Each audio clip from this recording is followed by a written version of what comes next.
نحمده ونصلي على رسوله الكريم بسم الله الرحمن الرحيم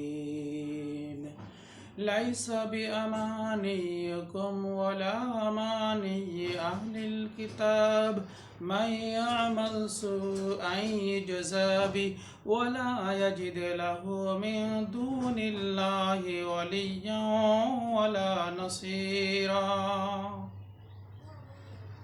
সূরা নিসা 123 নম্বর আয়াতে আল্লাহ সুবহানাহু ওয়া তাআলা বলেন,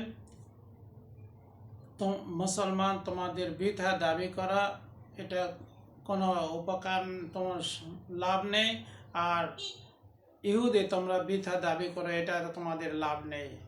যে ব্যক্তি কোনো অন্যায় করবে তার শাস্তি তাকে খেতেই হবে, আর তোমরা পাবে না আল্লাহ তাআলা ছাড়া কোনো প্রতিনিধি, কোনো ওলি এবং সাহায্যকারী। এ আয়াত নাজিল হয়েছিল, তার কারণ ছিল কিছু ইহুদিরা তারা বলতেছিল আমাদের কিতাব শ্রেষ্ঠ, আমাদের নবী আগে এসেছে, আমাদের কিতাব আগে এসেছে, তাওরাত, জবুর, ইনজিল এগুলো কিতাব আগে এসেছে, সুতরাং আমরা দামি, আমরা উত্তম। এবার কিছু মুসলমান তার পরিপ্রেক্ষিতে বলল আমরা উত্তম, আমাদের কিতাব পরে এসেছে, আমাদের নবী পরে এসেছে, সুতরাং আমরা উত্তম, আমাদের কিতাব আসার পরে আপনাদের কিতাবের আইন কানুনকে বন্ধ করে দিয়েছেন, এজন্য আমরা উত্তম।